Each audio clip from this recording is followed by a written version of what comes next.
A Zebra steel pen feels good the second you pick it up. These are tough pens that combine style, strength, and value. So, as you battle your way through the day, arm yourself with a tough Zebra steel pen. Now you've found Zen in your pen, and it's tough as steel. This is the Dan Le Batard Show with the Stugotz podcast. As I'm hearing the end of that rejoin, I call this the peekaboo echoing. Stugotz underneath it is telling me, speaking to me for the first time during the commercial break, because he's planting the seed right before we start the show. I'm going to tweet at Colin Kaepernick, begging him to become my quarterback. I'm not going to beg him. I'm just going to let him know. I think he feels alone. I watched the Jets a little bit last night. McCown got hurt. The fact that they're playing their starting quarterback in the fourth preseason game is so New York Jets. Now, he was fine. He came back into the game, but he's dreadful. And they don't have a quarterback. And I would like Colin Kaepernick to be my quarterback. I'm not going to beg him to be my quarterback. I'm just going to let him know I'd like him to be my quarterback. Colin, I'm a Jet fan. I'd love for you to be my quarterback. So he knows that he's wanted by many of the fans in the NFL, and I encourage all Jet fans to get behind me on this. Okay, I more want to examine, because people are really tired of Colin Kaepernick talk that hasn't moved very much since we started having the conversations, how you manipulated me on the subject matter. Yeah, sorry. Talking right, like you were telling me something right, you were planting your thing there on me right as we were starting the show. Like the microphones almost went on and clipped you as you were talking about Colin Kaepernick. That almost happened. Yeah, it's a move of mine. I do it often. And you started where I wanted you to start. Thank you. Can you do fewer private shows for me? Like, well, we get a lot of content out of the private shows. You want me to stop? I'll stop completely. I won't talk to you today for the rest of the show, unless we're on air. That's not what I asked for. I asked you to just dial it back a little bit. We do get a lot of content from you yammering during the break. Right. But I'm asking you to just dial it back a little bit. Can you define it? Like, what do you mean by a little bit? Like every other break, once an hour? Just monitor. Be aware of how often you're blowing hot takes in my face. Okay. But take some inventory of it instead of making me responsible for how it is that all of them arrive. All right. It's fair. No more private shows. You'll miss me. I'm not going to do it at all. I'll walk into the shipping container and I'll give it to them. And when they kick me out, I'll just go. I'll find someone. God, no. Yeah. Thanks, Dan. I'll go down to the streets. I don't care. Someone's getting these private shows, man. Because what happens here is you do the show that you want to do, and that's fine. I love the show that we do, but there are certain things I always want to get to that we never get to because you don't like some of the topics that I like and they're not interested in you. And I just got to get them out. Well, and so I'm going to get them out somewhere. I don't know. Okay, I'm curious, though. Why don't you ever just say to me, Dan, I'd like to talk about this, as opposed to... I've tried that. No, you've never done that. Yeah, I have. Stugotz. I've done that. Tell me the last time you did that you said... The last time I did it, I don't remember the exact date, but I gave you 5 things. We didn't discuss one of them, and I never did it again. Because you don't like my topics. It's fine. I understand. Listen, the show I would do left to my own devices is completely different than the show that we do together, and I'm fine with that. All I'm telling you is I need an outlet. And the outlet is usually you during the commercial breaks. It's Cody on Tuesdays. It's the shipping container. I know no one wants it. Everyone's tired of me. And I'm just telling you, I need to find someone. So I will not do them for you anymore. I won't do it for them. I'll find someone here at the Cleveland. Well, why don't you just do Facebook Live every commercial break? Every commercial break, just wander around talking on Facebook Live. What happened? Why, Mike? Are you shaking your head? No. Yeah, I don't know how to do that. I don't know how to do that. Yeah. It's just so much easier to singe your eyebrows with Take-A-Tude instead of learning how to do Facebook Live. Regardless, Justin Verlander is traded. When did this change? He is traded to the Houston Astros. In the middle of all of that, Fat Chris just asked the entire shipping container, is a Cheeto a chip? It's not. I'm not sure why. What about that discussion would make you say that? He's just thinking about food. It's 10 o'clock in the morning Eastern time, and he's thinking. It's a good question. All right, put it on the poll. Is a Cheeto a chip? Do you consider it a chip? No, I don't consider it a chip. It's a puffy cube of air cheese. Is it a chip or a puffy cube of air cheese? That's the question. It's not a chip. A Cheeto is not a chip. Are we talking all Cheetos, like Puffs and Crunchy Cheetos, or specific Cheeto? Well, that's a good question. Whew. That's a good question. The crunchy Cheeto ones, is definitely a chip. No, a chip has to look like a chip has to look like either a potato chip or a tortilla chip, doesn't it? Or like a pita chip? It can't look like that. Well, no, Fritos don't look like either, do all right, they? well, but is there anything that looks like a Cheeto that is a chip? Well, Cheetos might be. On Cheetos, there's corn chips, potato chips. Right. Well, Cheeto. a Cheeto might be. Is that what you just said to my? Is there anything that looks like a Cheeto that qualifies as a chip? So you're telling me if we started a Chip Hall of Fame, like the Cheeto is going to be outside like Pete Rose signing autographs down the street? If we made a Chip Hall of Fame, the Cheeto would not be allowed in. We'd all know it should be in, but it feels like it should be in, but we're like, ah. A chip is anything that you could order with a sub on the side. Yeah. Well, Cheetos is one of those things. Really? Yeah, and it comes in a bag. A chip is anything, really? Coleslaw's a chip, Mike? Wait. Is a mighty crunchy side? Well, potato salad? Not everybody has coleslaw as an available side to your sub. Okay? So you mean if you walk into a Subway, so a cookie is a Subway. cookie is is it a on chip. the rack? Is it on the rack? Sometimes popcorn, that white cheddar popcorn, which is very good. So good. Ooh, very But to me, good saying the in that Cheeto, black to bag. me, saying a Cheeto is a chip is like saying popcorn's a chip. Is a Mariquita a chip? Yes. Yes. Yes, a banana flat chip. banana. Yes, that's a chip. A mariquita. These veggie sticks that some of these sub shops have, though, Not are a the chip. worst. Not a the chip. worst. Get them out of my life. Well, what are You know what it pretzels? is? Just pretzels? Or pretzels Yeah, just what are pretzels? pretzels? Pretzels are pretzels. What are pretzels? They're just No, pretzels? they're not a pretzels. chip. They're pretzel. But they're in the chip section. They're mini versions of larger pretzels. But popcorn's also in the chip section. How about this? Snack section. I think the popcorn that's pre-cooked that comes in the bag that you have to open, not the one you cook yourself, the one that comes in like the aluminum bag. Yeah, that black bag with That's the kind white of a cheddar. chip. Yeah, I'm with you. Chip. No, popcorn is popcorn. Pretzels are pretzels. No, there's different kinds of pretzels and popcorn. There's Is like it- the individual pretzel, and then there's the chip pretzel. When I'm thinking of chip, I'm thinking, is it crunchy? But Mike.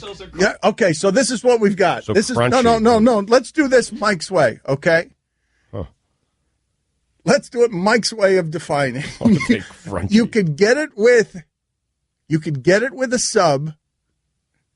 But it has to be crunchy. Yeah. So But it has to coleslaw, be not a crunchy. chip. And so cereal also would not be a chip, right? Because you would never get it with a sub. And it comes in a box. If it comes in a box, it's not a chip. What do we do with Fritos? Ooh, but what about Ritz crackers? No, those are crackers, not chips. Man. Crackers. Cracker's a cracker. Yes. Roy, you were a little zealous agreeing with that. I mean, you really wanted to get in there and say, yes, a cracker's a cracker. Seemed aggressive. What is the name of that popcorn in the black bag with the white cheddar? Oh, the Smarty popcorn? Is it Smarty? Yeah, it's No, Smarty. smart. I don't know why you made it Smarty. Maybe because you turn everything into a sports nickname. Yeah, Smarty. It is smart popcorn. It is not Smarty popcorn. SP. You turn everything into a nickname so it becomes Smarty popcorn. You sure it's not? I don't think anybody thinks a Cheeto is a chip. Do you go to the supermarket at all, Dan? I do. I go to, yes, I do. Whole Foods or something? No, I go to Whole Foods, though. They You don't do? sell Cheetos there, but they've got a whole, organic chip section. one- None of those are chips. None Yeah, of those those are chips. anything None of organic. None of those It's are got to be chips. bad for you. Yeah, exactly. Chips have to be bad. It has to be bad for you. That'd be bad for I have a lot of difficulty picturing Dan pushing a shopping cart. Yeah, he's a handbasket guy. Oh, yeah, he's carrying it. Yeah. What about like those bean chips? Are those chips? Because they're just beans that have been like crushed together. Put that on the poll. Is Dan, I want to see which, I'm going to unveil it at the end of the show, like maybe with the polls. Nice tease. And I'm going to reveal at the end of the show. Here's a reason to stick around, people. Time spent listening is very important in radio. This is the reason to stick around for 3 hours. There is a chance that I will remember by the end of the show to tell you whether or not I shop with a handbasket or with a cart. And you can't know this unless you're here 3 hours from now. No way it's a cart. No. There's no way it's a I'd be cart. so There's no shocked. way. I'd be less shocked if Dan was riding a burro. No, I see Dan going down the aisle with his foot on the cart, pushing it. Like, you know how you like skate across the aisle with There's the no cart? way. No, Yeah, yeah. if he goes shopping cart, he's at the front of it pulling it, not at the back of it. If he's doing it, it's not the traditional way. Right, he's It's not two, something he's not awkward. two hands. He's not two hands on the handle. Yeah, he's in front of it and he's dragging it behind him. Yeah, as he's picking out the stuff. So I have Mike pushing the cart and Dan just going down the aisle. I'm in the cart. I thought my cart? Yes. Dan is sitting in it. What do we do with goldfish? Wow. They're not chips. What? Wow, they're not chips. Wow, but it's they're crunchy. Crackers. They're crackers. Wait, you can't get it with a sub. Well, how about the pretzel flavored Can't one? get it with a What do you sub. mean you can't get it with a sub? Where do they sell goldfish with subs? Tell me. It's a cracker. Yeah, cracker. And by the way, it self-identifies as a cracker? Yeah. Okay. And again, we get back to it as we always do. This is not a Mike Tirico situation. The ice cream sandwich doesn't get to be a sandwich because it calls itself a sandwich, and the goldfish doesn't get to be a cracker because it calls itself a cracker. It doesn't decide. We decide. by the way, it's Smart Food white cheddar. Smarty party. Don Le Batard. Look at him. Just, what are you doing? You're leaning Stomach back in hurts, your yeah. chair, Just have rubbing some your indigestion. belly. Yeah. I mean, as Dan pointed out, I was left to my own devices all weekend, man. It was awful. I mean, it was just terrible. Some of the things that I was consuming. Stugotz. I baked cookies at like 11:30 one night. Little Haagen-Dazs vanilla ice cream. Woof. That was after 18 chicken wings. And I washed it down with some Toll House cookies and some milk. Aren't you leaving some consumed stuff out? How do you get to the point that you're eating this much? This is the Don Le Batard Show with the Stugotz on ESPN Radio. So the Ezekiel Elliott story is all over the place today. The NFL, if you're not familiar, suspended him for 6 games. The Players Union, Jerry Jones says there's no evidence. The Players Union is going to fight this, doesn't want any games, 0 games. Now a report in the Star-Telegram of Fort Worth is reporting that the lead investigator of that entire case recommended to Goodell no punishment.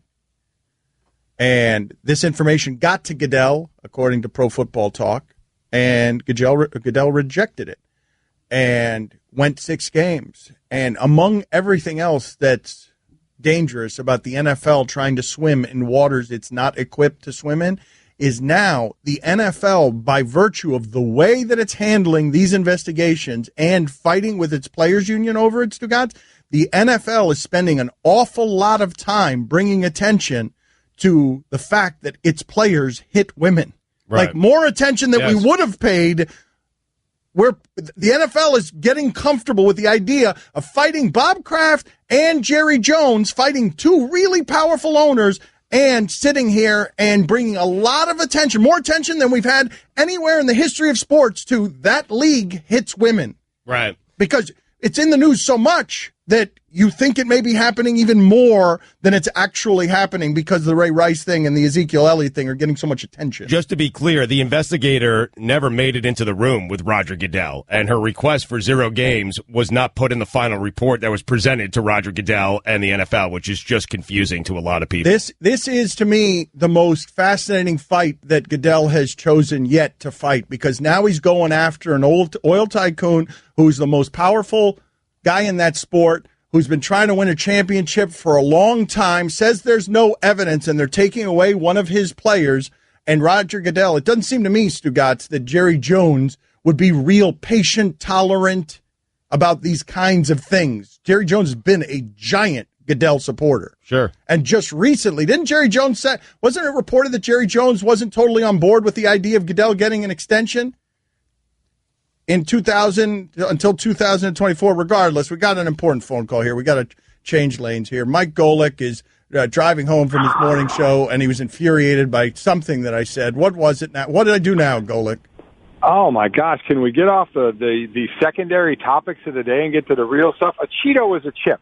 I mean, there is something, I do agree with you, Dan, that Cheetos and Frito-Lays and Doritos and Goldfish, they don't name themselves. We have to categorize them as human beings. That's what keeps us above them on the food chain. We eat them, they don't eat us. So, here is the deal. We know what chips are. Popcorn, we know what, like, listen, I'm flying to Notre Dame today, and I'm changing planes at O'Hare. I am going to stuff my pie hole with either Garrett or Nuts on Clark popcorn, cheese popcorn. Popcorn is popcorn. Chips are chips. Right. I do agree with Goldfish. I think they're crackers. Ritz crackers are crackers. If I were to say to you, Cheetos, what have you categorized it at? What name other than Cheetos do you just call it that's Cheetos? a good point, because when we say popcorn is popcorn, pretzel is a pretzel, when we're looking for classifications, It becomes difficult to say Cheeto's a Cheeto. Exactly. You can't say Cheetos is a Cheeto, so where would you classify it? So I think the easiest thing to do is to classify it as a chip. All right, that's fair. Mike, what do you do with a Funyun? Hold on. Let's stay in one place. First of all, we established that Cheetos is a chip. We have established his expertise is what we've established, because that was deftly done. Yes. What he just did there, he sort of boxed us in, and then the next thing we know, we're looking up, and a Cheeto has become a chip, even though I disagreed with him 2 seconds ago. He is a master debater. Well, that's, it's a personal thing, but I think I am good at that.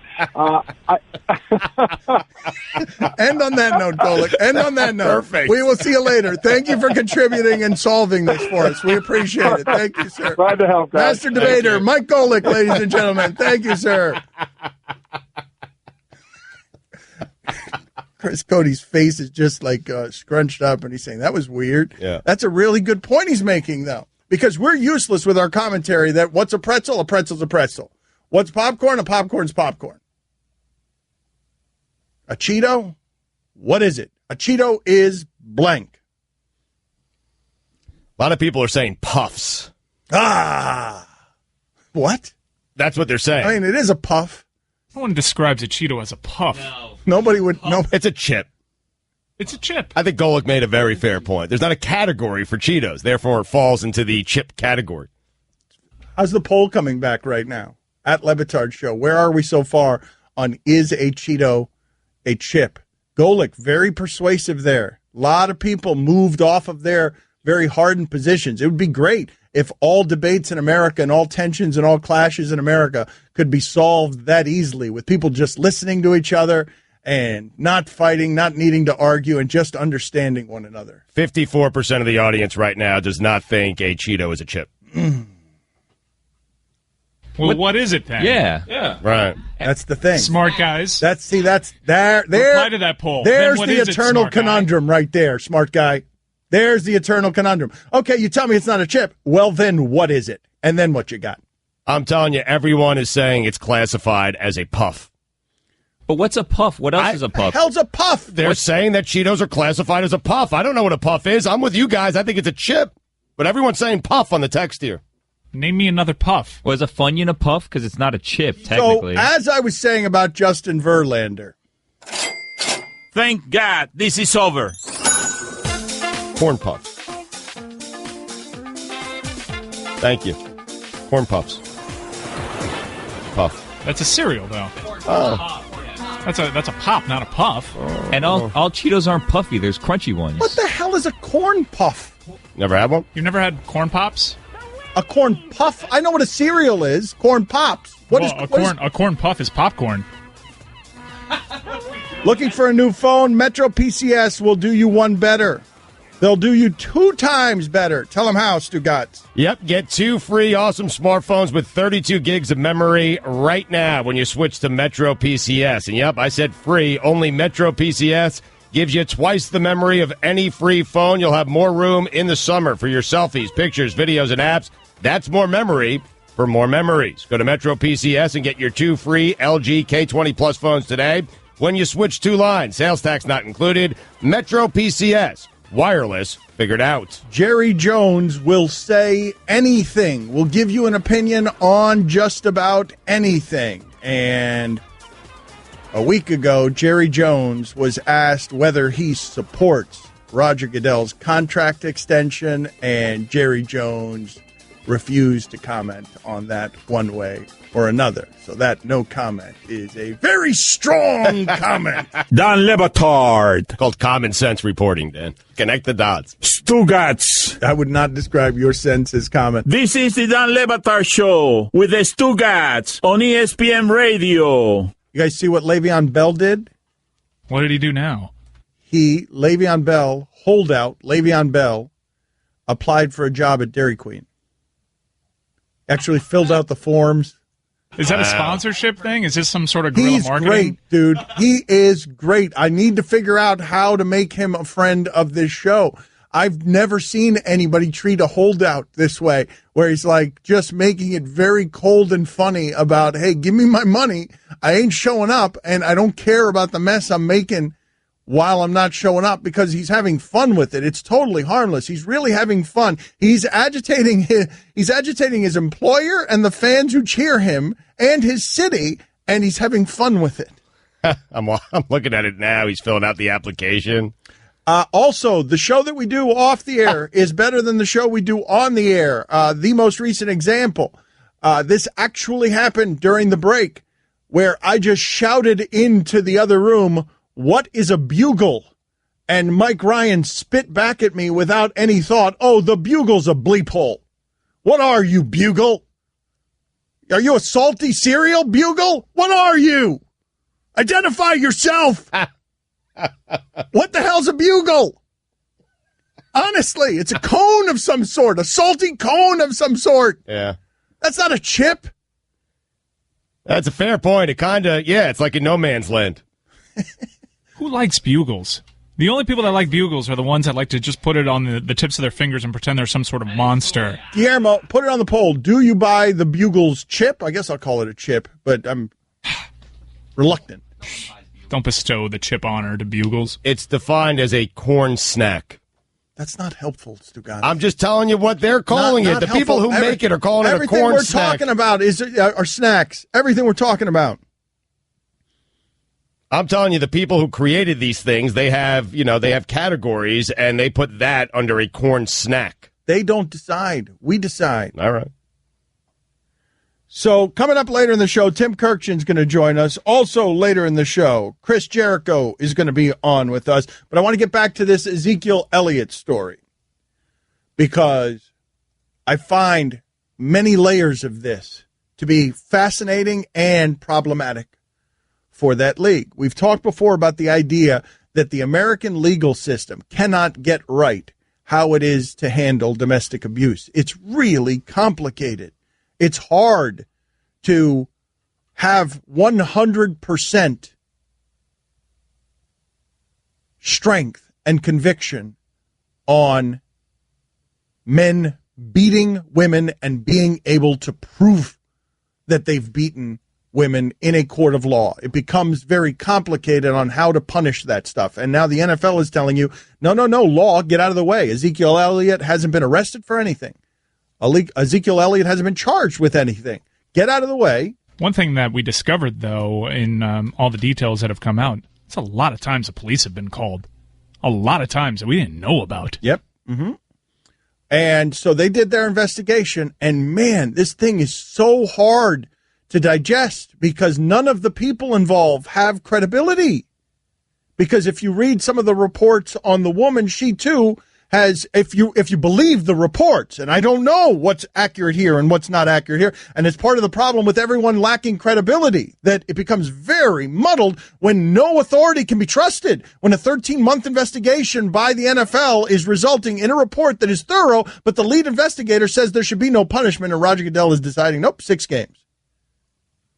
Like that's a wide berth, man. You're taking almost half of Ezekiel Elliott's season in what is a short career lifespan, right, on something that Jerry Jones, the owner, says has no evidence. The lead investigator is saying 0 penalty. The players union is saying 0 penalty, and Roger Goodell's the only one out here waiving 6 games. And why do you think he's doing that? Why do you think the league is doing that? Because they want to be leaders and pioneers on this subject, which is an important subject to them. But they've botched these things. Here's what I'm telling you makes this really hard, Stugotz. The players union, until now, has been wary of supporting its bad martyrs. The union once upon a time wanted the bad behaviors punished because they thought it was a bad reflection on the rest of their membership.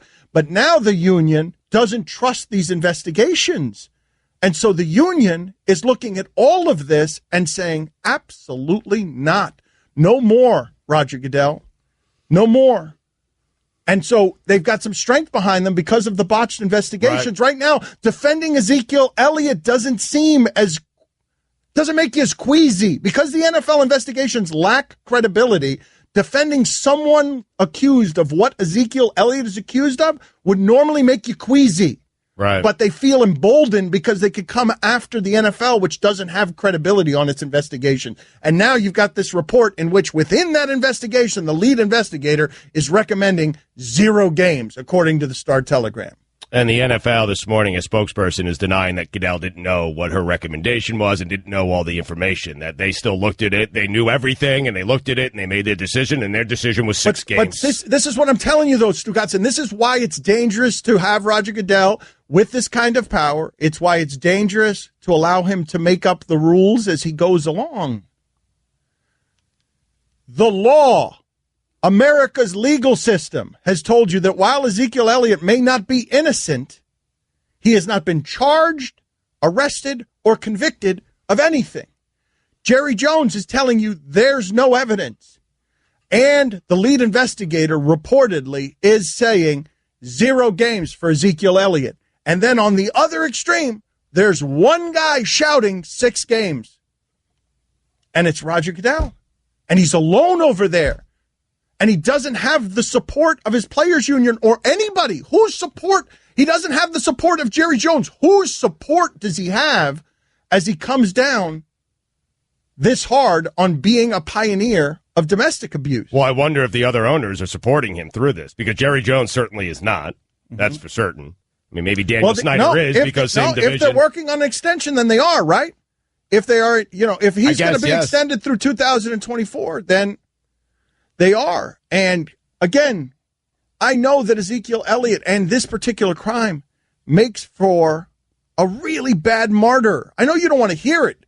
My guess is that many of you are listening to this and saying, well, Zeke should get 6 games. Not innocent until proven guilty. Never mind the law. Never mind what the lead investigator says. My guess is that many of you want him punished 6 games. And so Roger Goodell, the cause is actually a worthy one, Stugotz. The cause of trying to be a pioneer on domestic abuse is a worthy one. The problem is this particular entity is not equipped to be a pioneer on this front. I don't want him punished. I mean, I want him punished if he did something wrong. I want to be able to trust the people and the process. That's what I want to be able to do. As a fan, I want to be able to trust the people making these decisions and the process that they're using to go about making these decisions. And I think you have a hard time trusting anyone in the equation. Well, how have you guys done any reading on what it is what's being reported? And this is what makes he said, she said so difficult. What's being reported about what the woman was doing on the back end in terms of wanting money for things to go away. I got to be careful with some of this, and I got to put this, the help me out here so that and forgive me because I'm entering dangerous waters here, and I don't have the source material in front of me, so I will get it before the next segment on some of the things that have been reported about what the woman's doing. But it's what makes this so muddy, Stugotz, for the American legal system. When you think about what I'm saying, think about how difficult this is and why the NFL is in over its head. If the lead investigator has all the evidence and Roger Goodell has all the evidence and the lead investigator is saying this deserves 0 penalty, and Jerry Jones is telling you there's no evidence here. They've all seen whatever the evidence is. If the lead investigator and Jerry Jones are telling you not enough evidence here to give us any games, and Roger Goodell is looking at that same evidence and arriving at 6 games, do you realize how difficult all of this is? Yes, confusing. Absolutely. But they're trying to handle something they are not equipped to handle. They're not, because this is the same stuff that ends up in courtrooms, Stugotz, and you can't get convictions sometimes on men because the women are refusing to testify, because the women realize that they're going to ruin their man's career, or they've been in an abusive relationship, and they somehow get talked into not testifying or not pressing charges. It's just confusing and frustrating because here we are. You would think, Dan, that they would have taken the necessary steps to be, to be able to handle a case like this. I can't believe we're here again, is what I'm saying. They didn't learn from their past mistakes, and they are equipped, Dan, but I don't know. No, they're not equipped. Nobody is, Stugotz. They're not equipped. They are not equipped to be leaders on this front because they don't have they're not unified on it. You need the support of your union. You cannot have your union telling you every time you throw a penalty at them, no, that's wrong, we don't trust you. They are not a partnership right now when it comes to this issue. Hell, they're probably going to strike over it. Like when collective bargaining comes, this Goodell's power is going to be one of the chief issues. Goodell's power to punish is going to be one of the things that gets addressed in a way that makes it really tense when labor negotiations start. Dan Le Batard. Stugotz. And also, This is the Dan Le Batard Show with the Stugotz on ESPN Radio. Tim Kurkjian going to join us in about 10 minutes on the Shell Pennzoil Performance Line. Get in touch with the show anytime through the 1-800-Flowers Twitter feed at Le Batard Show at Stugotz790. Nothing makes a summer birthday or anniversary more magical than 1-800-Flowers.com. And right now, when you order a dozen multicolored roses for just $29.99, you'll get another dozen absolutely free. Go to 1-800-Flowers.com/ESPN. So we were talking earlier, Stugotz, about the idea of the NFL trying to be a pioneer on domestic violence is kind of like the NFL trying to be a pioneer on racism, on ending racism. You see how that's going as it regards Colin Kaepernick. It's a little complicated. And so to me, they're similar in that it's really hard to eradicate domestic abuse or even create a system that, given the way rage works and given the way abuse works, right, that people are going to measure consequences. What the NFL is trying to do is make the penalties so punitive that while you're at the height of whatever rage it is that makes you in a dysfunctional, abusive relationship, that you control that rage and you don't embarrass yourself, you don't hurt your woman or your partner, and you don't harm the league. Right. That's not how rage works, though. Rage doesn't measure consequences. Jealous rage doesn't do a lot of measuring of consequences, but that's what the NFL is trying to do. Punish this so hard that players stop doing it. When you're in the middle of jealous rage, you're not sitting there measuring what's going to happen after you're out of your jealous rage. That's part of right. it. Like so this is where the NFL is on this stuff, and here's some of the information I have on what's happened as well with the woman in the middle of this case, because I am not victim blaming. I'm just giving you what reports are here, okay? Yep. Reports are that she was also trying to sell a sex tape and that the prosecutor's office declined to press charges when they realized they found her text messages trying to sell a sex tape with Ezekiel Elliott and get money for it. And then, as well, the other issue here is, and this is what's happening with the lead investigator, according to the Fort Worth Star-Telegram, the lead investigator, quote, was unable to give a clear endorsement of the woman, the accuser's credibility, because she repeatedly misled investigators. So nobody here has credibility. Nobody. And so then it becomes, who do you believe? Right. And when there's no credibility, can you punish? Like, this is the reason that it's so hard in American jurisprudence to get guilty convictions on men who abuse. This is the reason, because the stuff becomes muddied and it becomes impossible to prove with conviction and consequence. Impossible to prove. You should lose your freedom when what we have in front of us is a muddy set of details that people can't agree on. Okay, keep your eyes closed. Okay. I want to show you my first ever painting. All right. Okay. Open your eyes. Oh, that's a lot of colors and shapes. So be honest. What do you think? Well, I like how if you switch to Geico, you could save hundreds of dollars on car insurance. Oh, yeah, that's true. Yeah. Here, why don't I hold your paintbrush while you call them? Geico, because saving 15% or more on car insurance is always a great answer.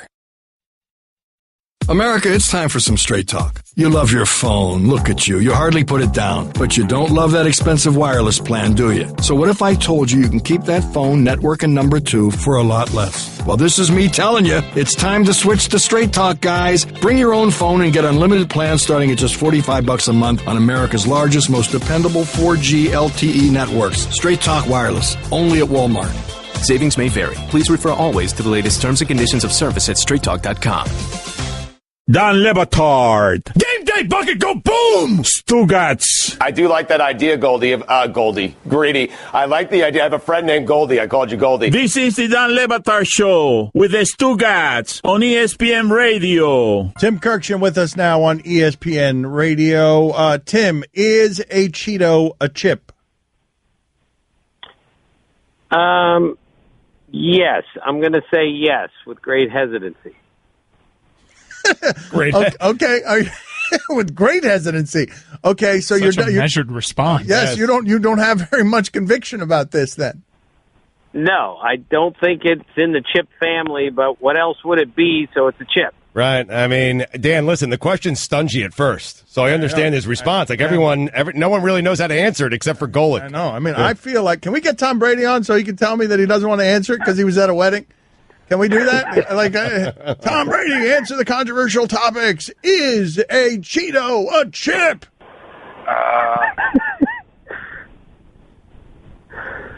That's all you got, Mike? Not the I was at a wedding one? No? Okay. Tim, does Mike Greenberg look like the guy at the store that holds the door open for you when you're obviously too far away, forcing you to awkwardly jog to the door? Hate that guy. That guy, man. I'll open the door myself. Oh, man. He does look like that more than anyone in the history of door opening. Yes? He does. He looks like a lot of people. That's good. That's a good one. Will, you're on with Tim Kurkjian. Go ahead. Go ahead, hey, Will. Tom. Sorry. This is an extension on the sitting or standing while you wipe conversation. If you are doing your business and immediately taking a shower after, do you wipe at all? Save the whales. What is that? Come on, man. Get out of here. Do you? Blue, you're on with Tim Kurkjian. Go ahead, Blue. Tim Kurkjian, you good? Am I good? Yeah, you good? Tim, you good? You good? Am I good at what? Okay. Are you good? Just say, yeah, I'm good. You good? Yeah, you good? I've never said, yeah, I'm good. No, I'm not good. You just did. Oh, you're not good. Okay. No is the answer. Now what you got, Blue? Wow. Do you care why he's not good? Tim Kurkjian, is hot fries a chip or a fry? I'll take it off the air. Wow. Hot fries? What? Hot fries? Have you ever had hot fries? No, but it sounds like a fry instead of a chip because fry's in the name. Hot, I don't think changes it. Okay. But I'm not sure what it is. Robert, you're on with Tim Kurkjian, Robert. Hey, here's the argument to end all arguments. If you can't put chili or cheese on it to make nachos, it's not a chip. Tim, what do the Mets pitching prospects look like for next year? Thanks. Wow, you came in strong, sir. You came in hot. No, it's dumb. You don't put chili on Lay's potato chips. No, absolutely not. It's terrible. Ever, terrible. right. Yeah, terrible standard. Go ahead, Tim. Mets pitching prospects. The Mets pitching is so up in the air. We just aren't sure about Matt Harvey. We're not sure if Steven Matz will stay healthy enough to be good again. We don't know if Noah Syndergaard's going to be the 100-mile-an-hour pitcher he used to be. Jacob deGrom's pretty close to being a sure thing. He's great. But I can't even answer the question until I see them all healthy again. And even then, I think there's a real question whether they can be a dominant group like we thought they would be at one point. Tim, can you remember a staff that just a couple of years ago had so much promise throughout baseball history? A staff that had a young staff that had so much promise. The Kerry Wood, Mark Pryor staff. I was asking Tim that did not develop. Dan's is a pretty good one, and I think the Marlins, when they had A.J. Burnett and Brad Penny, I think that team in the early 2000s was considered like the next great young rotation out there, and it didn't quite work out. Does Mike Gundy look like the Family Feud contestant who shouts cornbread after Steve Harvey asks for a vegetable that begins with a C? You know the greatest Family Feud episode ever. You know that, right? No. When they had to pick a famous Rudolph. Did you hear that one? No, please. Please tell us. Well, they went through Rudolph Nureyev and Rudolph the Red-Nosed Reindeer, and they couldn't finish it, so the other team had a chance to steal, meaning they had a chance to get together and think it over and discuss it, and they came bursting out of the huddle, and they said, Richard Dawson said, name a famous Rudolph, and they said Hitler. Oh, no. Oh, my God. They had a chance to think it over, and they came out with Hitler. Rudolph Hitler.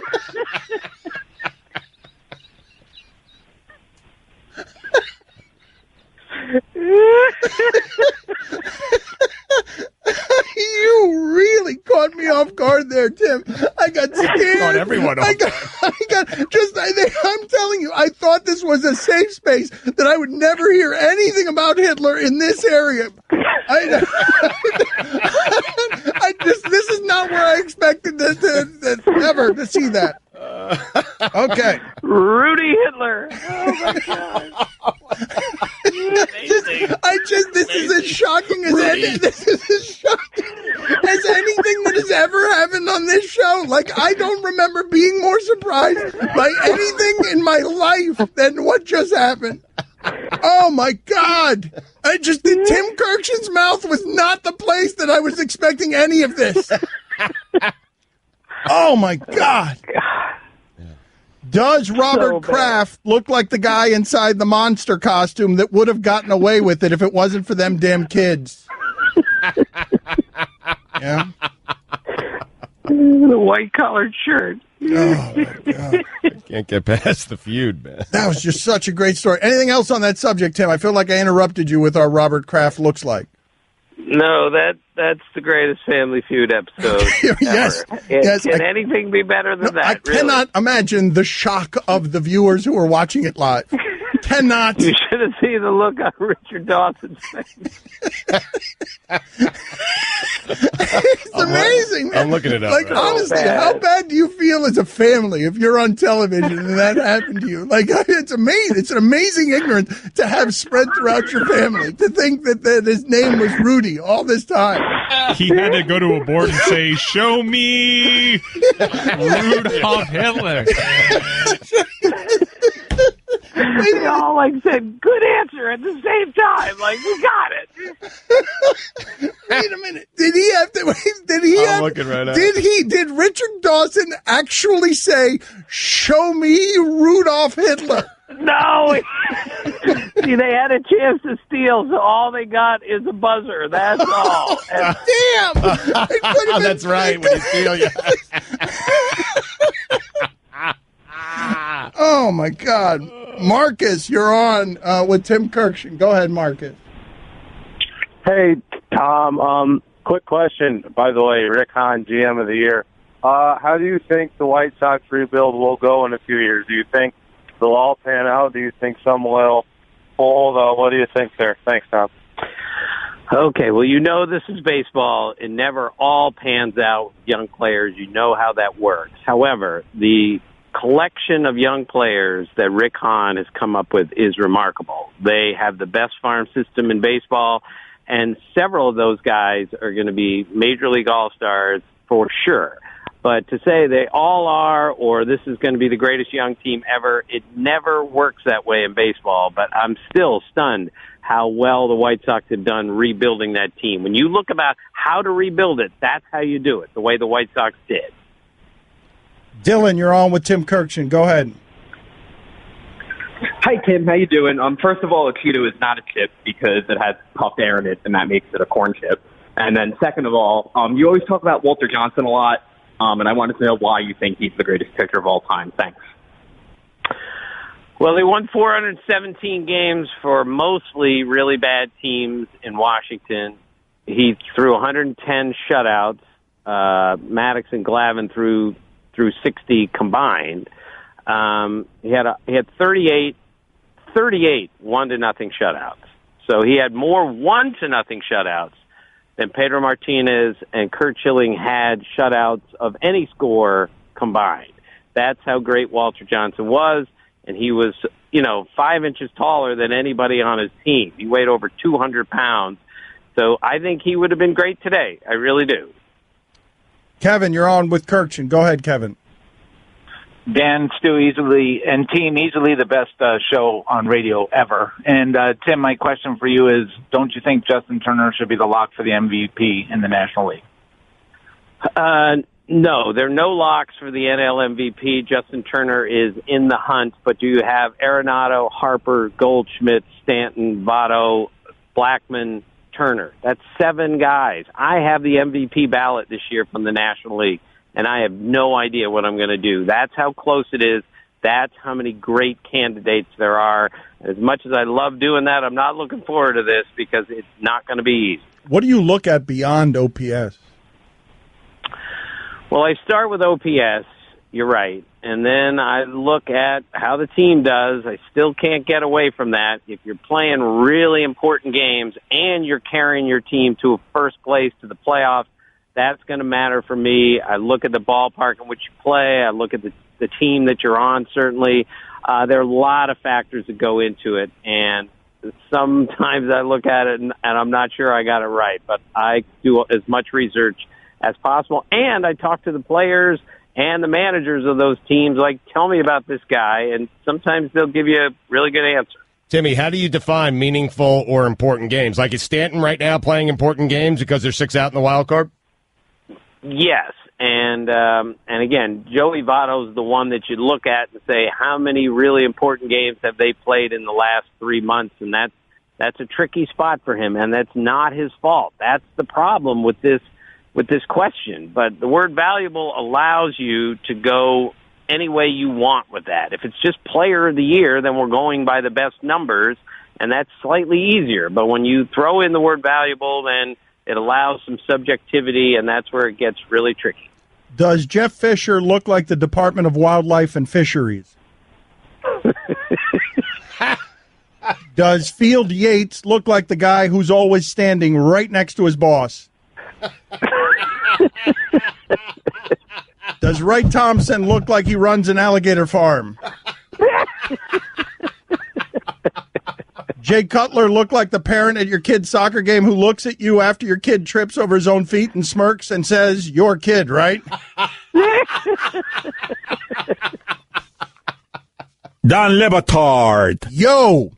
Chicken time. Stugotz. Smarter God. This is the Don Le Batard Show with the Stugotz on ESPN Radio. Handful of things to get to here.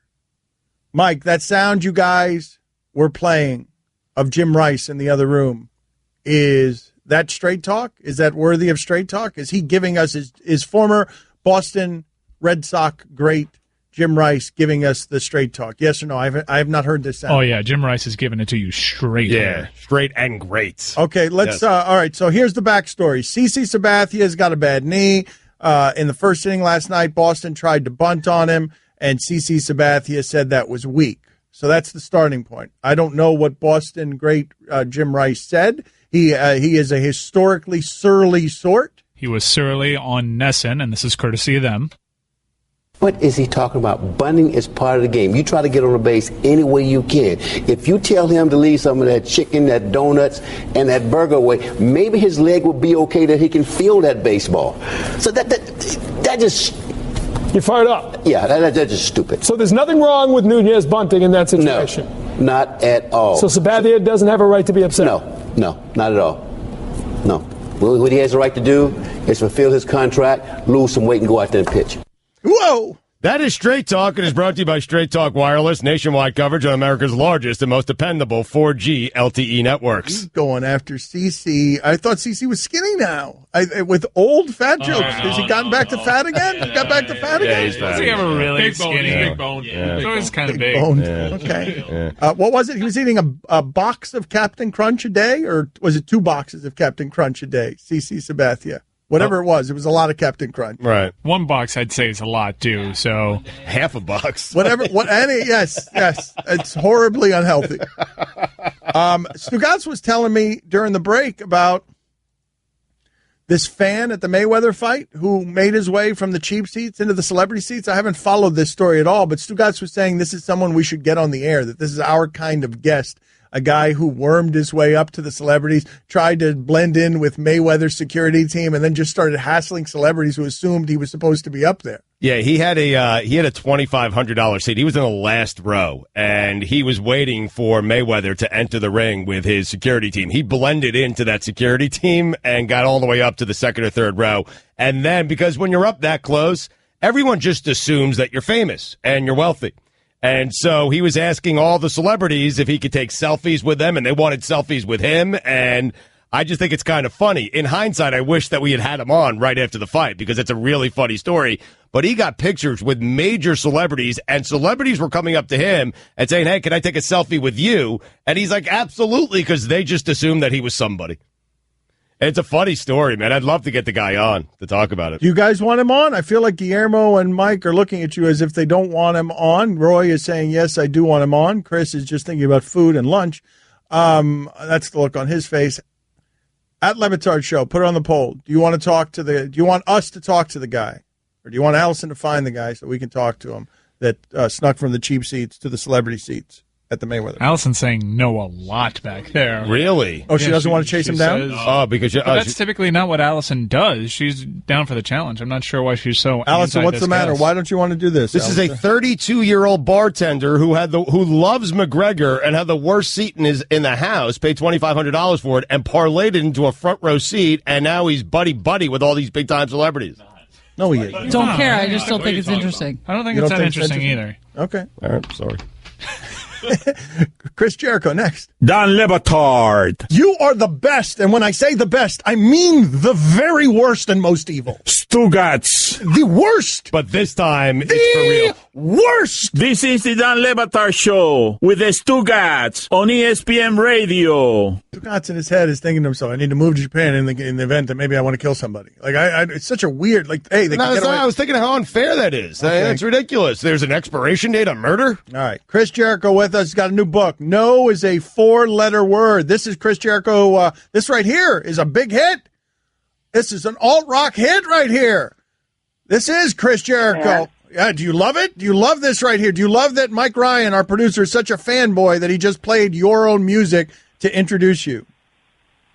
Well, it's great, man. It's funny because it's a number one hit on satellite radio, and most of the time when I come on, people play the same WWE entrance theme that they play for the last 15 years on a regular show.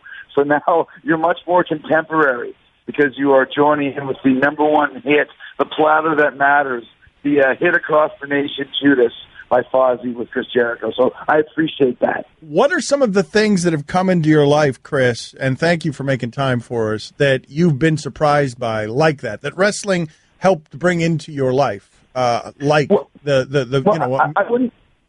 say that wrestling really helped bring that in. It's almost the result of that, the exact opposite of that. When we first started, that's kind of what I wrote No as a 4-letter word about, because when I was a kid, I wanted to be in a rock and roll band and I wanted to be a wrestler. And now that I've accomplished both at a high level, people are always asking me, how did you do this?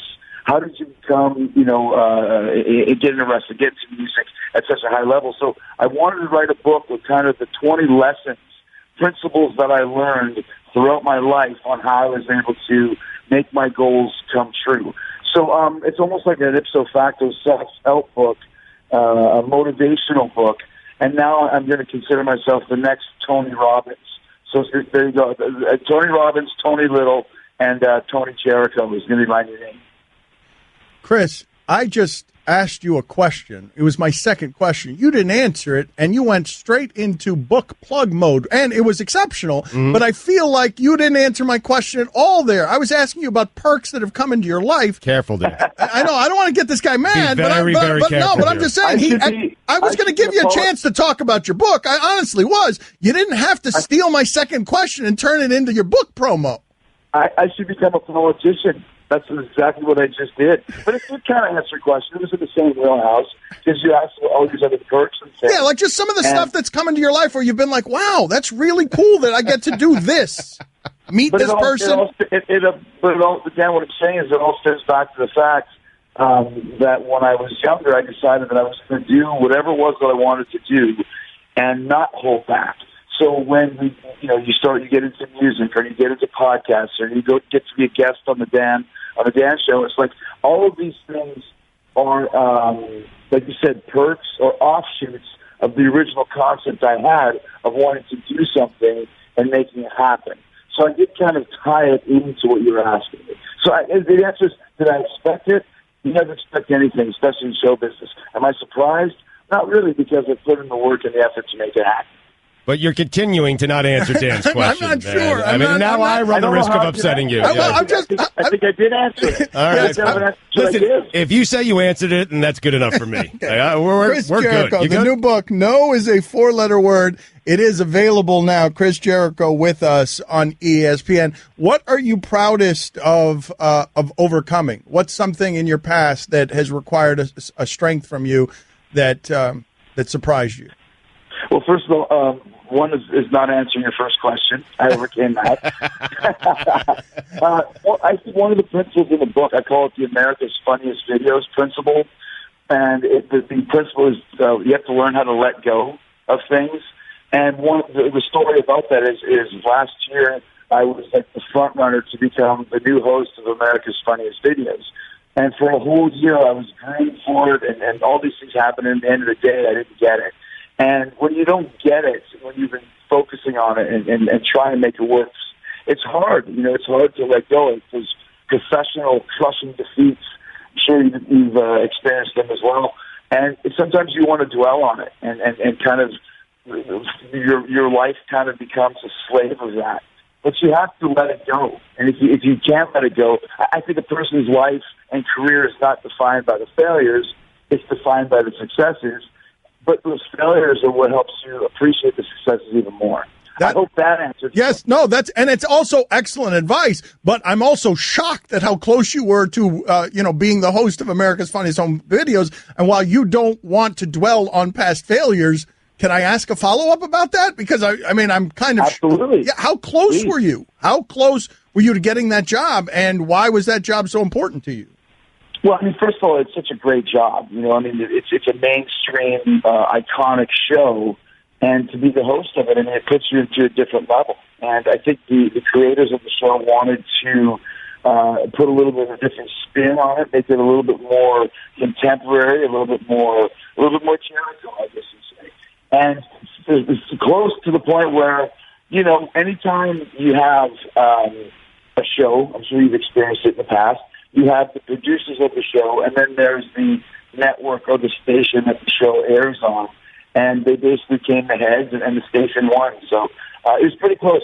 From everything that I know, it was a year and a half of working on it. So, that's a year and a half of working on it that was boiled down to like a 90-second Dear John letter saying, sorry, buddy, you didn't get it. And that's where you're like, oh my gosh, I spent so much time on this, and it was right there. I could taste it. The contracts have been drafted, that sort of thing. When you get that close to something and it gets taken away from you, it's hard to rebound, but you have to. That's just the way life goes.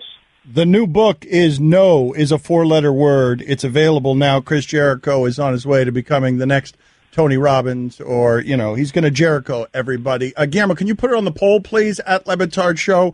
Does Chris Jericho know my last name? We'll get the answer to it at the end here. We'll get to the... No, don't answer. Don't answer now. We'll get the answer at the end. Just put it on the poll there. Go ahead, Stugotz. Chris, it seems like everything you touch turns to gold, so we're wondering here, because I was watching one episode during the commercial break here. What the hell happened to Downfall?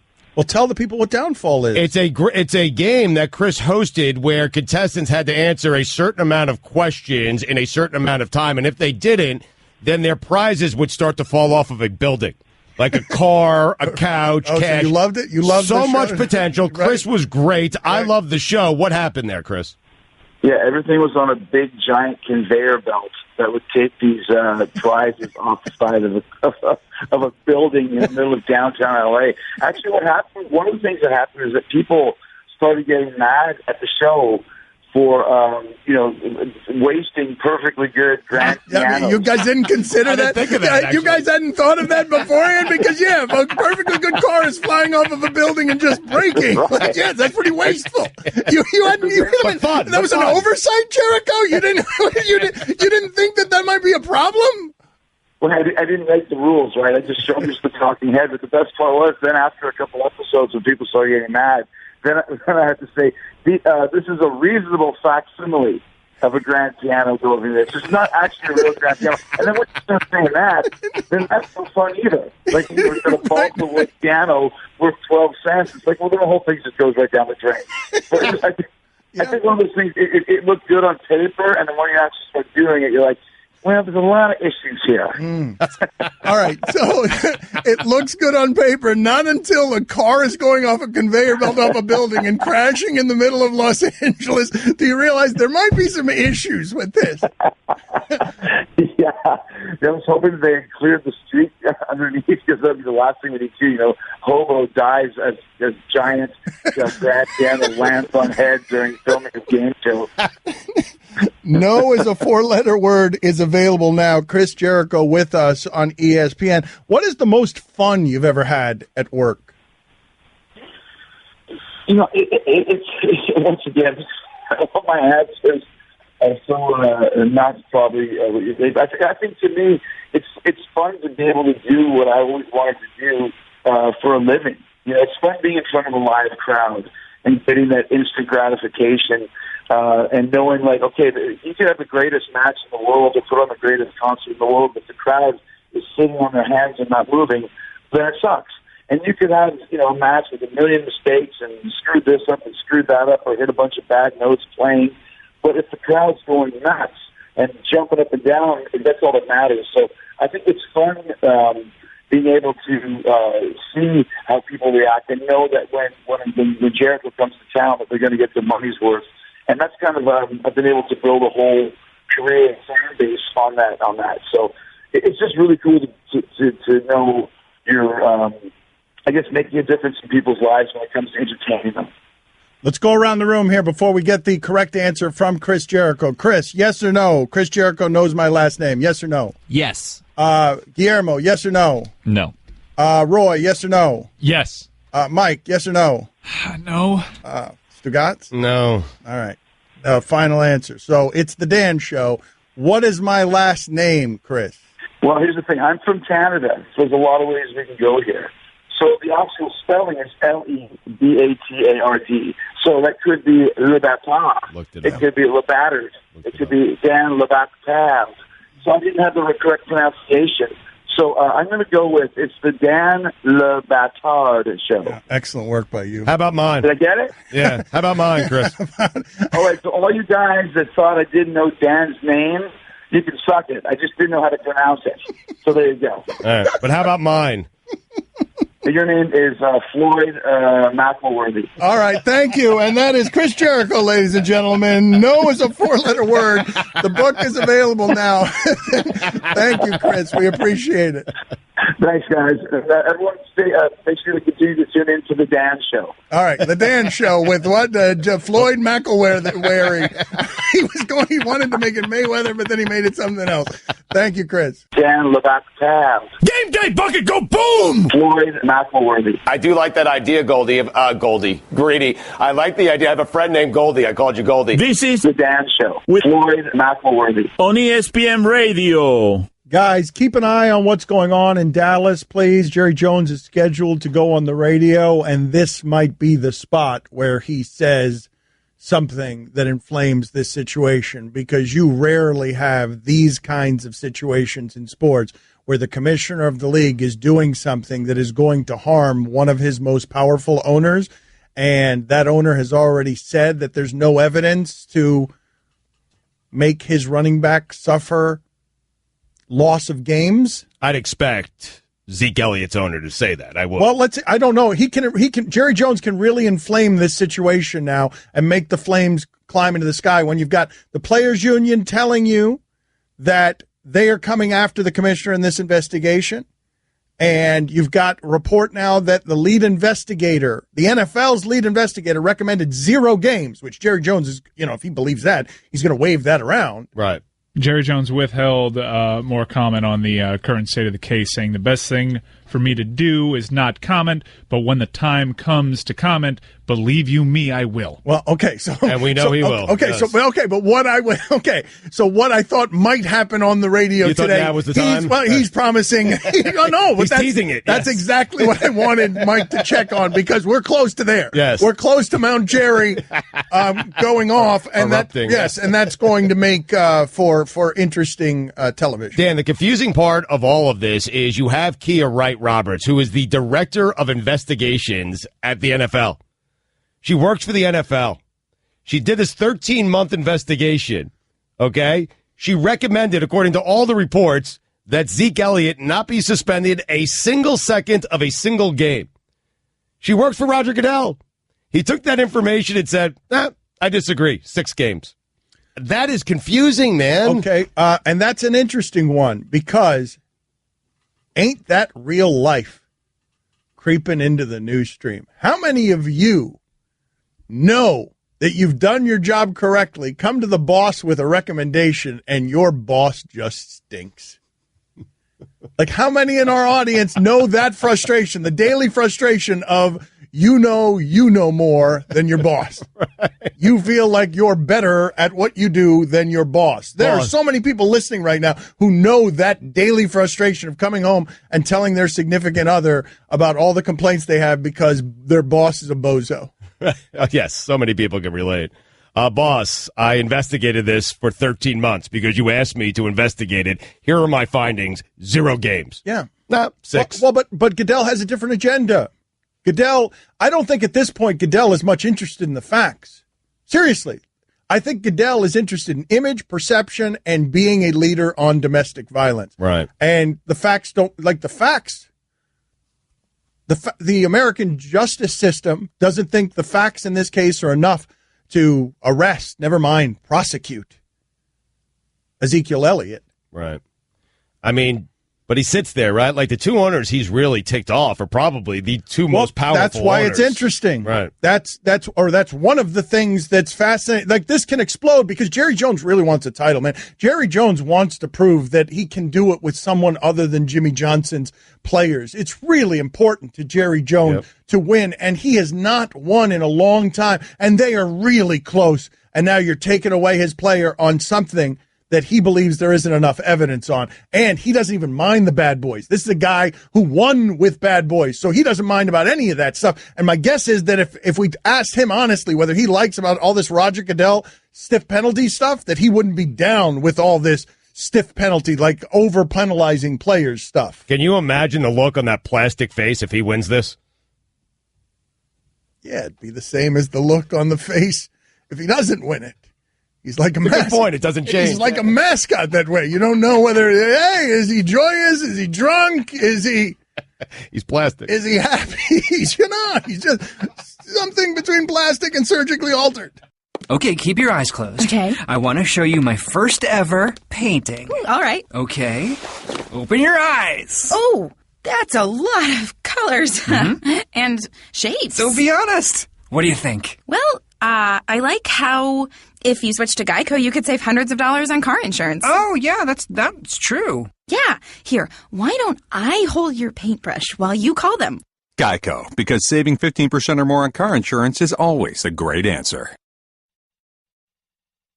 America, it's time for some straight talk. You love your phone. Look at you. You hardly put it down. But you don't love that expensive wireless plan, do you? So what if I told you can keep that phone network and number 2 for a lot less? Well, this is me telling you, it's time to switch to Straight Talk, guys. Bring your own phone and get unlimited plans starting at just $45 a month on America's largest, most dependable 4G LTE networks. Straight Talk Wireless, only at Walmart.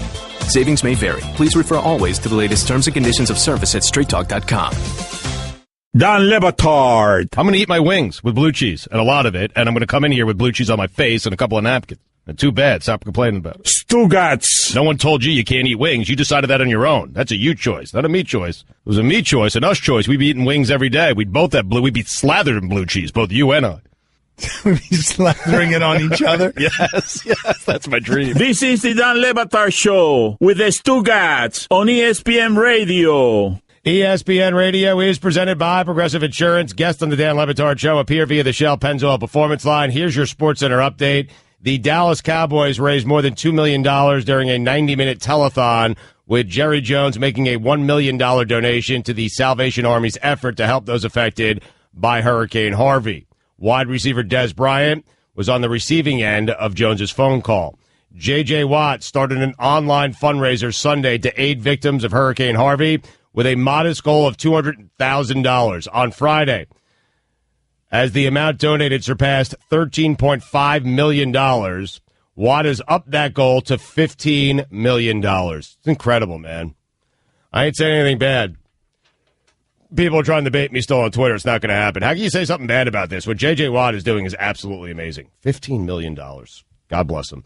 And finally, True Detective Season 3 details have been revealed. Season 3 will tell the story of a crime in the heart of the Ozarks and a mystery that deepens over decades and plays out in 3 separate time periods.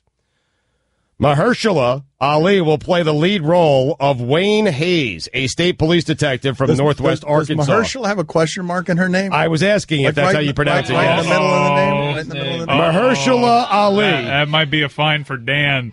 Nominee. Mahershala Ali. That's a dude. Won Best Supporting Actor at the Oscars.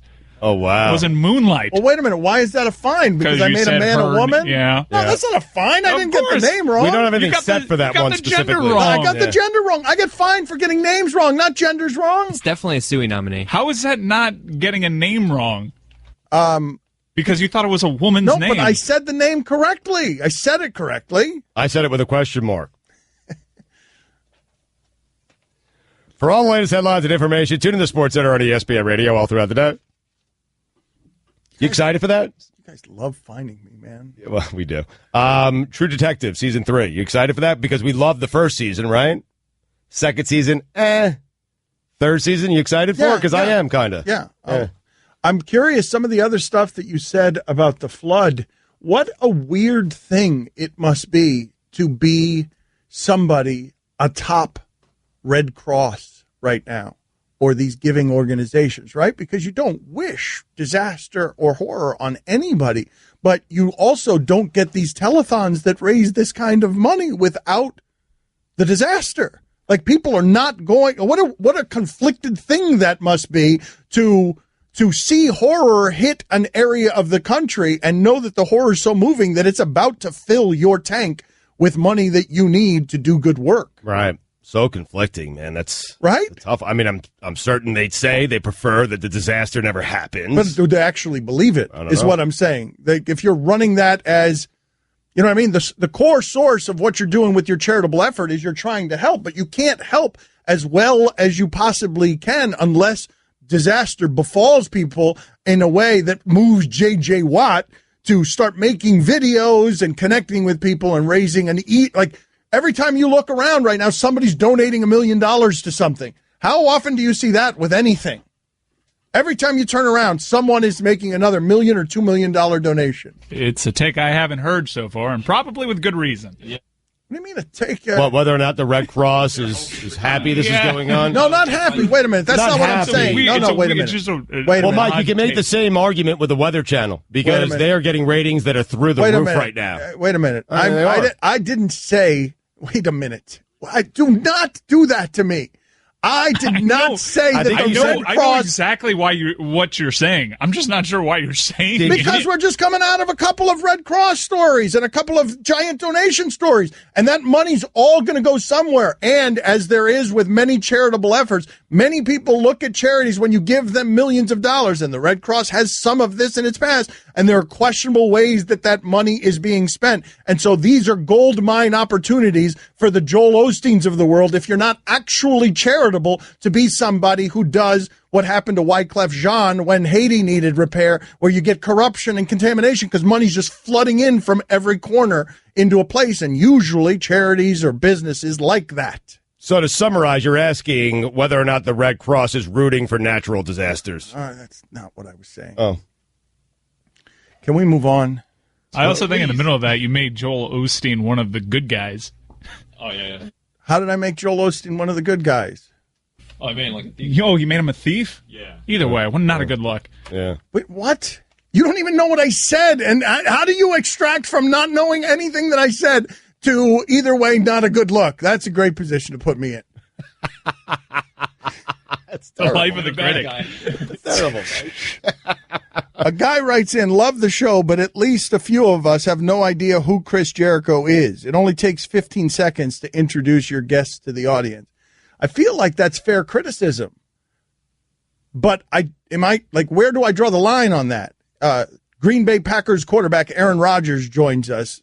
Or can I just say Aaron Rodgers? Where can I think with Rodgers, you could just say Rodgers. I thought with Jericho, you could just say Chris Jericho, and everyone would know who he was. What's the tipping point on that? Not everyone, but if you're listening to a sports radio show, you might know who Chris Jericho is. I mean, not necessarily because he's from the world of wrestling. He crossed over though. He was in Dancing with the Stars. He's been around for. But I'm wondering decades. though, I don't feel like this is an unfair criticism. What would you guys say? How much should I introduce a guest? Host of Downfall. Yeah. Well, that was magical. That earlier segment where Stugotz asked Chris Jericho the question of everything you touch turns to gold except to downfall. What happened there? And then doesn't let anyone in the audience know what the hell downfall is. I just assumed if you know Jericho, you know downfall. I mean, he did 5 episodes. That's 5 glorious episodes. That is just a maddening Stugotz thing where he just doesn't take inventory of what are you anything lashing out at me for, man? You yourself never heard of it until 5 minutes I'm not before the interview. lashing out at you. I'm simply saying that when we had Chris Jericho on, you asked him the question. It may have been your only question. Your other question was, don't you know who I am? But your question was, everything you touch turns to gold. Right. What happened to downfall? And you let it just sit there. And I jumped in and said, well, please explain to the people what downfall. That's a bad job by me. You're right. So I'm not lashing out at you. I'm merely pointing it just feels out. like you're shifting the anger away from what you just said about the Red Cross, and now you're just going to throw anger do I have? I don't have any anger here about anything. It appears that way, right? Classic deflection. Definitely deflection. Look, man. I mean, listen, I asked Jericho one question. You're a ball hog. You know what? You know what? You're right. I am mad, secretly mad about everything happening with the Red Cross thing, and I'll tell you why. Okay. Because ever since this damn flood happened in Houston, Mike Ryan doesn't trust a word coming out of our mouths, and he is just soaked in this blanket corporate fear that we are going to say something wrong about the flood. And so, Mike, and this is annoying. Is that not fair? It isn't fair because we're not. It's not fair, Mike. How many national controversies have we gotten into? Man, ESPN doesn't trust a lot of people to run this kind of thing that we're running down here without much supervision daily. I'll say, as it pertains to me, it's totally fair. Dan has earned your trust and the benefit of the doubt. Well, he lost at this segment with that open. I will put. No, you are a fear monster. Yeah, Mike. Yeah, Mike, people are hyper vigilant. Mike, yes, and I'm not. Mike, I am not. I will not do this job fearing the angry mob. I'm not going to do it. They'll end me. That's fine. The angry mob one day will end me, and that's fine. I'm good with it. Cool. You do you. I will be doing all the fearing for all of us, okay? I'll be here in the safe zone, saying nothing controversial because I don't want the angry mob coming after me. I want to do this for the remainder of my life. I am asking a question. Don't you? Man, so you guys, I am asking a question that I don't believe to be an illegitimate question.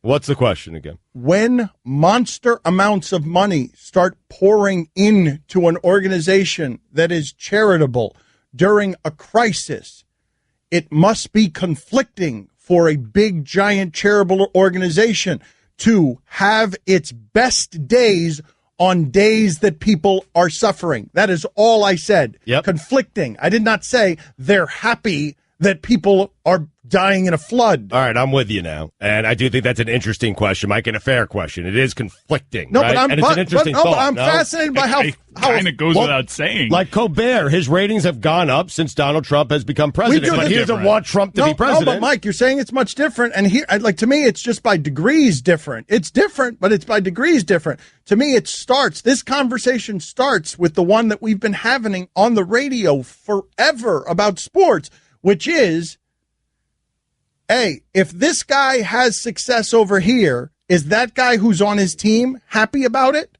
Is Ned in accounting happy when the sales team is doing well, but he's not doing well? It's just a matter of degrees. Right. And he's definitely not happy. Ned in accounting? I mean, if the team's doing well and he's not happy. But that's what I'm saying. Like all that stuff that we've talked about where Michael Irvin is chasing Alvin Harper down the field on an audible because Alvin Harper during the Super Bowl is running for a touchdown and Michael Irvin is chasing him saying, that's my football. That's my touchdown. all that stuff that we're talking about. That we do it all the time in sports, where we wonder, is Matt Castle happy that Tom Brady got injured? You know what I mean? And he was. Or is Tony Romo happy for the success of Dak Prescott? No. No, but I'm saying, so this is just the far ends of it, the far extremes of it. But I'm not saying anything. What am I saying that's problematic or that you're afraid of? Just no one's saying that right now. Kind of goes without saying. It does go without saying. Yeah, but people are thinking it, Mike, and Dan is saying it, and I'm cool with him being unafraid. And you should be too. I love how it's just, what do we say that could get us in trouble? It happens, guys. I don't want to point to specific occasions. Okay, that's fine. I'm saying to have My a host job who is unafraid around. In large part, my job is to wade those waters so you don't have but to. This is what I'm telling you, Mike. I am not going to be governed by the angry mob, because the angry mob will make an appearance whether it's right or wrong. When I say that I don't believe Magic Johnson has qualifications to be in that job, and people start calling me racist, when the angry mob gathers, I know I'm not. And I know that what I said wasn't racist. And so I will let the angry mob do what it wishes. Understood. But I feel like there's such frustration because even though I don't answer to an angry mob, I'd like to avoid it. And that's sort of my gig here. Well, but see, that's the thing, though. No, I don't think you can do a job philosophically that way. Honestly, I get it. But avoiding the angry mob is not doing a job fearlessly. And this job is one that we should be able, at this point, to do fearlessly. This job, in this world, in this nonsense gasbag world of talking about sports, we ought to, at this point in our careers, be doing it fearlessly. Dan's new water world isn't going to pay for itself. But I get it. I get the undercurrent of all of this conversation, which is, hey, Dan, if you get fired, you'll be fired. Yeah, man. Yeah, I understand the conversation. I just don't want to have it because paycheck. Okay, and I don't want to be governed by that. I take back everything I said. I no longer support you. Dan, look at the tab. What did I just hear you saying about CPR? CRP? What was it? What was that acronym?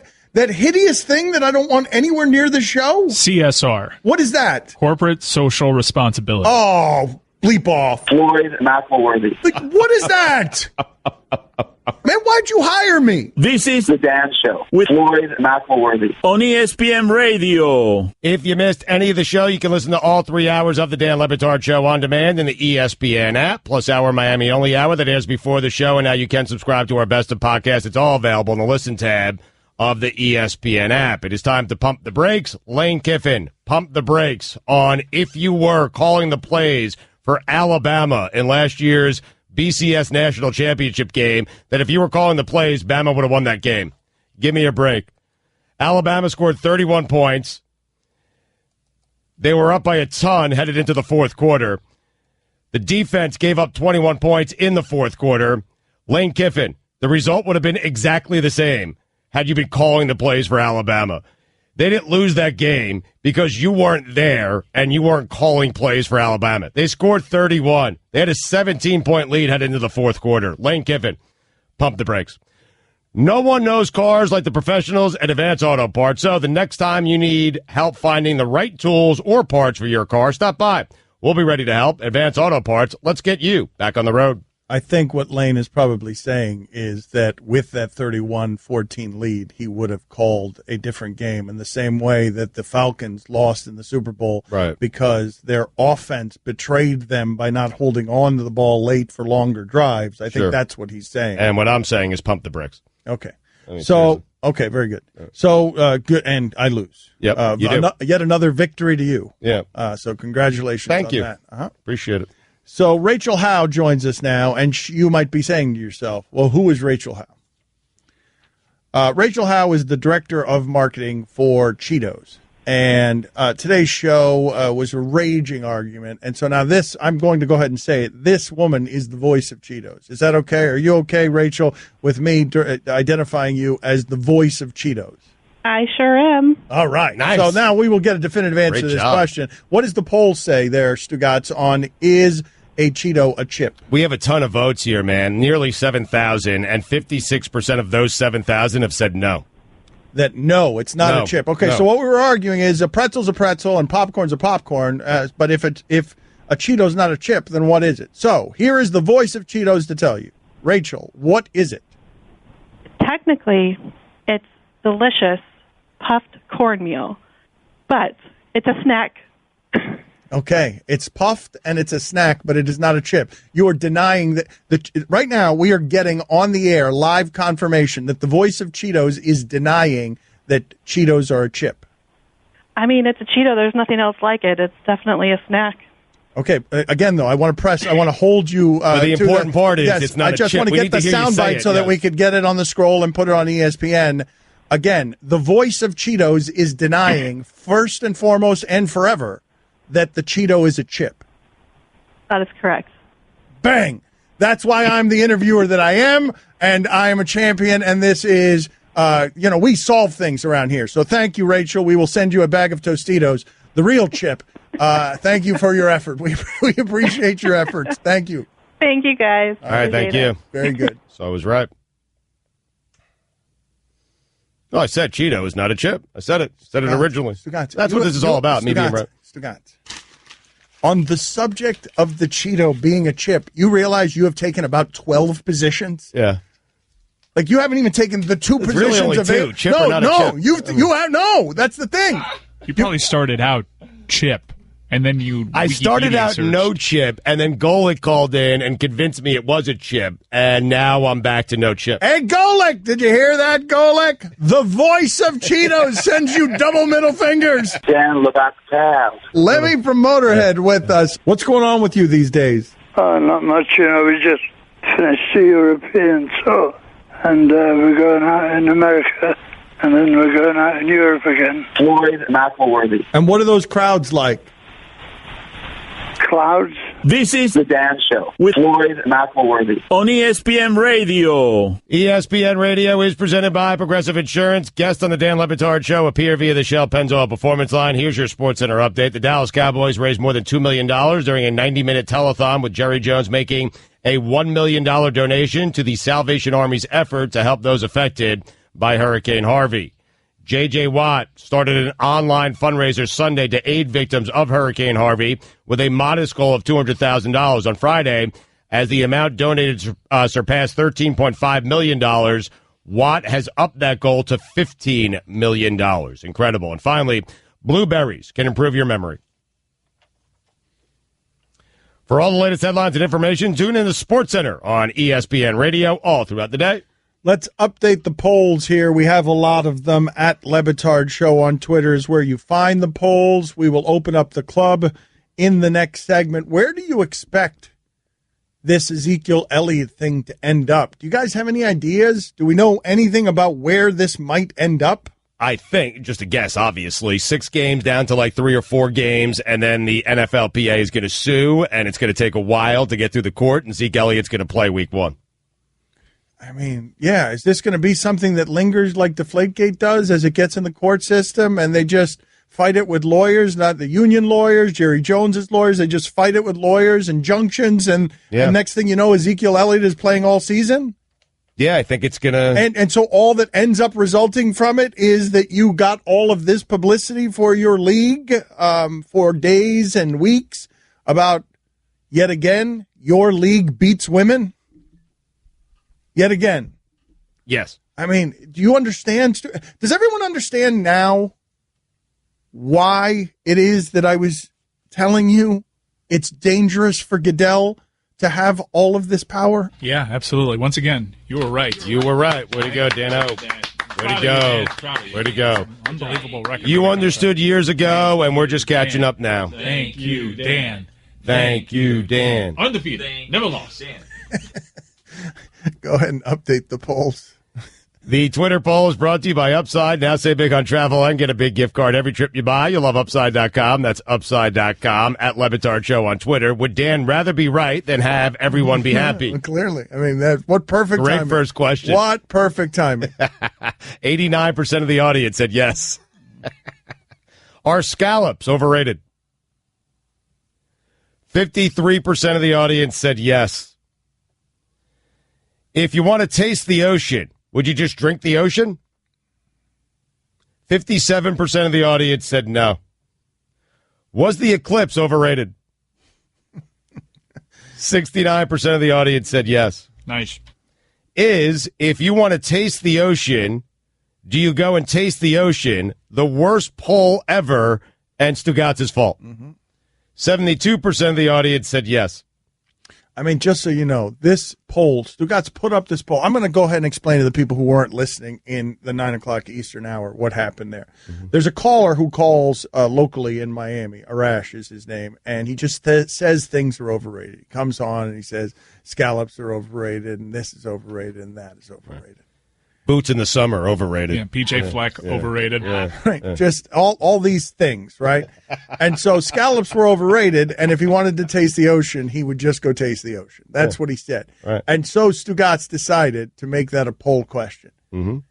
If you want to just taste the ocean, taste the ocean. Right. Do you taste the ocean? Yeah. And it's just intergalactically stupid. A lot of votes. Yeah. So it's just all that matters. Man, Stugotz is arguing for everything. I can't tell you the number of times Stugotz does what is clearly the wrong, immoral thing, and his defense is a lot of people on the text machine agree with me, Dan. Well, they do. Like, right, okay, I know. I'm just stating facts. It's such an awful defense. Where you, know. Seriously, I'm like, Stugotz, why, Stugotz, did you kill this grifter and take the 98 cents out of his pocket? Dan, a lot of people on the text machine said that I should do that. They agree with my position on that. If I did that in Japan, I'd be good after a few months. Is Dan being mean to Stugotz? 65% of the audience said yes. That was at the time we asked that question. At the time, Dan was just tearing apart my poll question. If you want to taste the ocean, do you just drink the ocean? That was an exceptional joke by you. Exceptional, okay? I salute you. But I have to point out to the audience that you texted Guillermo the other day a picture of your Jets golf cart and wrote to him, "Thank you, Guillermo. Your jokes bought me this golf cart." I just want to say that without saying anything else. Let's move on. Thanks, Dan. Great joke by me. Is Dan better at the poll question than Stugotz? I mean, you're driving the show. I mean, you should certainly win this one. 57% of the audience said yes. Is Stugotz better at the poll questions than Dan? 51% of the audience said yes. How about that? Figure that one out. You tricked him with your jazz hands and your sausage fingers. Oh, man. We disoriented him. It's like playing with a cat with a laser light.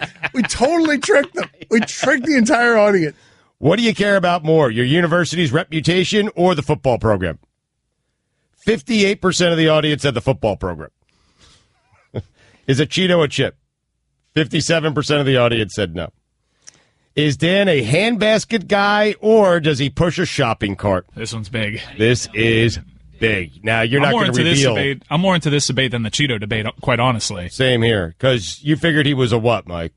Handbasket? There's no way Dan ever grabs a shopping cart and pushes it around. I agree with you. Fat Chris, where did you go? I got him with a shopping cart, but he pulls it from the front. All right, Roy? Handbasket. Handbasket. Guillermo? Either the handbasket or one of those like new carts that it looks like a suitcase almost that has like the long handle. Right. Yeah, one of those. Allison, do you have a nomination for how you imagine me doing groceries? Yeah. Handbasket, no shot you have a large cart. No way. All right. I could see you actually going through with nothing, like just grabbing a few items and then just handing them to the lady at checkout. I could see you doing Far that. more likely to just be carrying groceries in your arms. Yes, like that. inconveniently. Yes. Spilling everywhere. Right. And then Mike's picking them up. And do you use a plastic bag? I need to know that too. Okay. Well, all of ask the people. questions will be answered at the end of the show. Okay. All right, That's good. what we told people in the 9 o'clock hour, to wait for 3 hours. All of your questions will be answered in the next segment. So we got a lot of votes on this one, and 59% of the audience feels like you use a handbasket. Does Chris Jericho know Dan's last name?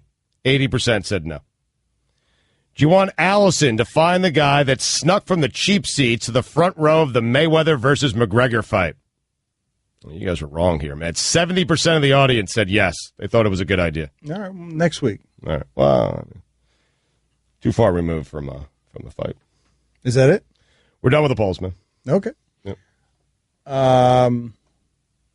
Because today is not too far removed from the fight. But any particular reason that you just hit me with, we're done with the polls, man.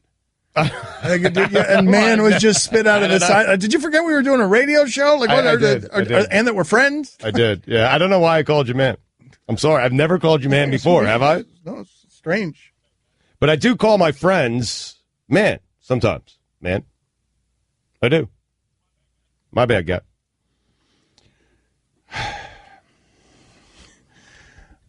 So we're going to open up the club in the next segment. And that's what happens when the jokes go into his ear and don't come out the right way. That was funny. So, I mean, what percentage of Stugotz, at this point, I'm dead serious about this. What percentage of Stugotz is Stugotz? I want to know. Like, what are you, 79% Stugotz? Oh, that's way too much. Is it? Mike is 79% Stugotz. I mean, you guys have, Guillermo is about 20%. 25%. Man. Is there any way? This is what I'd like to run do. out of numbers. All right, how can we test? The math is getting bad. Mike is 79. Mike, but how do we do this? I'd like to know how we do this. How do we illustrate to the audience what the Stugotz character is without the crafting, the sculpting that the shipping container does? You're already saying too much, man. I am? Yeah, just take it easy, man. Okay, I need to back off. Yeah. Yeah. Chill out, guy. I mean, you're pulling back the curtain a little too far, guy. Dan, look back tab. It's Friday. I'm getting into the weekend. I want to get my drink on. Floyd McElworthy. We've got to open up the club. Open it. Open it. Open it. Now. What is the computer buffering? There it is. This is The Dan Show with Floyd McElworthy on ESPN Radio. Texter writes in, I know the club isn't going anywhere, but it stinks. It feels like the show ends 30 minutes early every Friday between the polls and the club and some half-bleep segment before the polls. You should put it on the poll. Should they get rid of the club? All right, go ahead and put it on the poll, Guillermo. At Batard Show, should we get rid of the club? We're going to open it here in a second. To answer your question, when I go shopping, now if it's Fresh Market makes it difficult, right? Because I think Fresh Market only has plastic. But Fresh Market, because it only has plastic, usually what I do at Fresh Market is I am a hand basket person at Fresh Market. Wow. Not a surprise at all. Nope. I hold it. I do not put it in the cradle of my arm. You've never done that? No, never. Like maybe once. you have to cradle it while you're grabbing something off a shelf? Yes, because one time I was drowning and I had to put it in the cradle of my arm. One time. I assumed you held it in your hands, but I'm glad you asked that question, Chris. And Whole Foods is a cart. Wow. Yeah. Do you push it or pull it? I push it. Wow. Traditionally. Yes, I'm a missionary. Traditional. Totally traditional. Never waver from it. Wow. People see you doing this? That's right. One of the most awkward things in my life is taking photos in produce. It is strange. Like, okay, yeah, let me just put down these lemons here and we'll take a picture. I'm Dan Levitard. Yeah, Poppy's great. It's one of the most awkward things in my life. Maybe the most awkward. Taking photos at Whole Foods may be the single most awkward thing in a life filled with awkward. It's kind of shocking. What? The fact that you eat fruit. Man, I walked right into that. Yep. Go ahead and open up the club. So proud of himself. Yeah, I mean, yeah, I'm sure. It's 40 under 40, you know. Yeah. He's a big award-winning producer. Very pleased with himself. It's a good joke, man. It was a good joke. I can't dispute it. I just can't tell you how much it enrages me. It enrages me that he can make the joke, and he spent the entire last segment, I was staring at it, just guzzling pizza into his face. And I don't eat any crap like that. The pizza's in here every damn Friday. No one ever sees me take a slice.